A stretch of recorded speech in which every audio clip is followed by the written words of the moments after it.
The IRS waives billions of dollars in tax penalties and interest every single year. For example, in 2022, the IRS assessed over $73 billion in penalties, but they waived $51 billion of that amount. That means that nearly 70% of all penalties assessed by the IRS in that year were forgiven. But sadly, millions of taxpayers pay these penalties every year without knowing the very basic steps that they can take to get these penalties removed. And to make matters even worse, no one really teaches you how to get them removed. They don't teach you this in school, and the IRS is not really interested in helping you pay them less money. But as a licensed CPA, I am.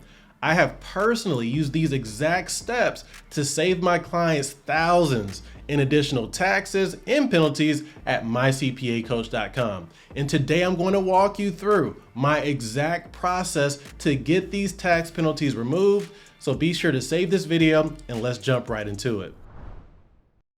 All right, so in order to get these penalties removed, you need to first understand the types of penalties the IRS assesses and how you can avoid them. There are three main penalties you need to know about. Number one, the late filing penalty. Two, the late payment penalty. And lastly, the underpayment penalty. Let's quickly address all three here. A failure to file penalty is exactly what it sounds like. A penalty for not filing your return on time. Now, the due date is typically around April 15 for individuals or single member business owners. And the due date for multi-member business owners like partnerships or corporations is typically around March 15th. So if you do not file your tax return by this date, you will incur a penalty unless you file a tax extension. Now, a tax extension gives you an additional 6 months from your due date to file your tax return. And if you do so, you will not pay this penalty. Now let's address the failure to pay penalty. This is a penalty for not paying your taxes on time. Now, remember, a tax extension gives you more time to file your tax return, but it does not give you more time to pay your taxes. So many people are surprised by the failure to pay penalty because they think that their tax extension gives them more time to pay their taxes, but it does not. The IRS wants their money and they want it on time. So to avoid this penalty, you must submit your tax payment before the original tax deadline, not your extended tax deadline if you filed an extension.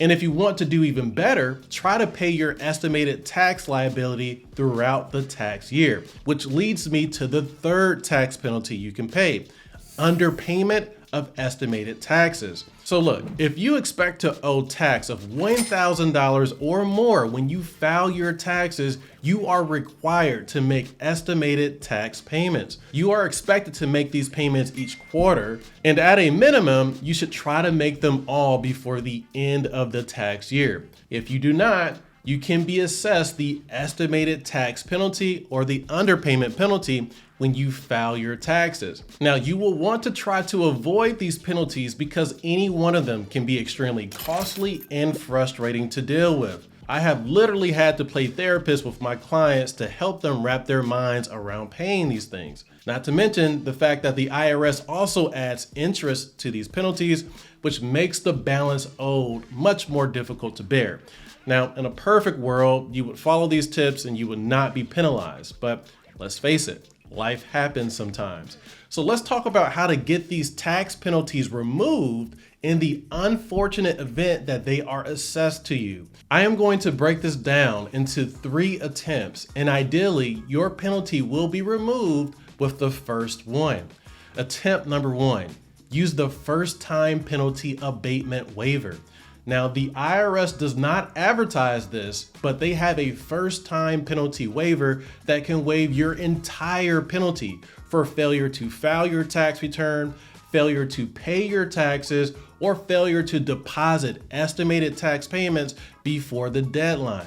And guess what? All you have to do is call the number on your letter and ask them for it. You don't even have to provide a reason to them. It's basically a courtesy waiver from the IRS that they typically approve, but they are not going to openly offer this to you. 90% of the time, they will waive your penalty if you have a good history with them. The IRS defines good history as you having filed your tax return for the past 3 years without receiving any other penalties. I have literally wiped out thousands of dollars in tax penalties for my clients from using this waiver alone. So if you have a tax penalty, it makes sense to make this your first attempt since this is relatively easy to do. But keep in mind that this is just a first time waiver, not an every time penalty waiver.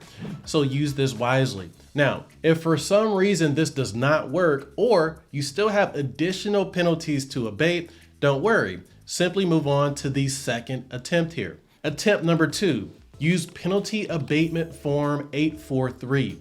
Now, this is a formal tax form that you can use to request the IRS to abate your penalty. Now, in order to use this, you must have an acceptable reason according to the IRS. And acceptable reasons for penalty abatement are either one of 3 things. Number 1, a result of an IRS error or delay. Number 2, a result of poor written advice from the IRS.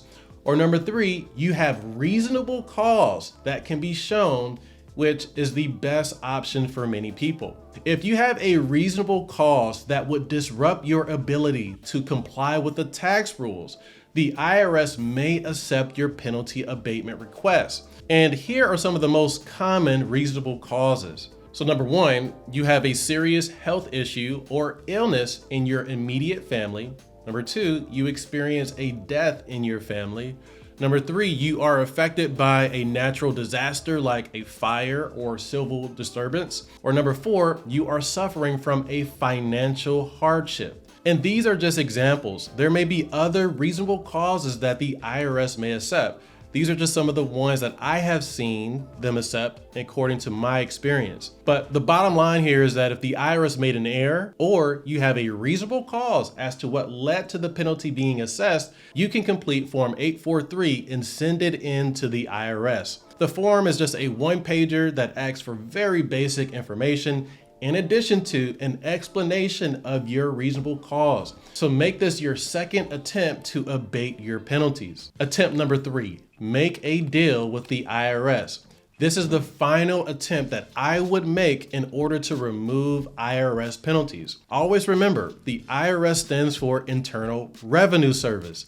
Their main objective is to collect revenue. And if they have reason to believe that they will not receive the assessed balance from you, they may be willing to offer you a deal which involves reducing your penalties and interest. Now, there are 2 ways that you can make a deal with the IRS. First, you can make an offer in compromise.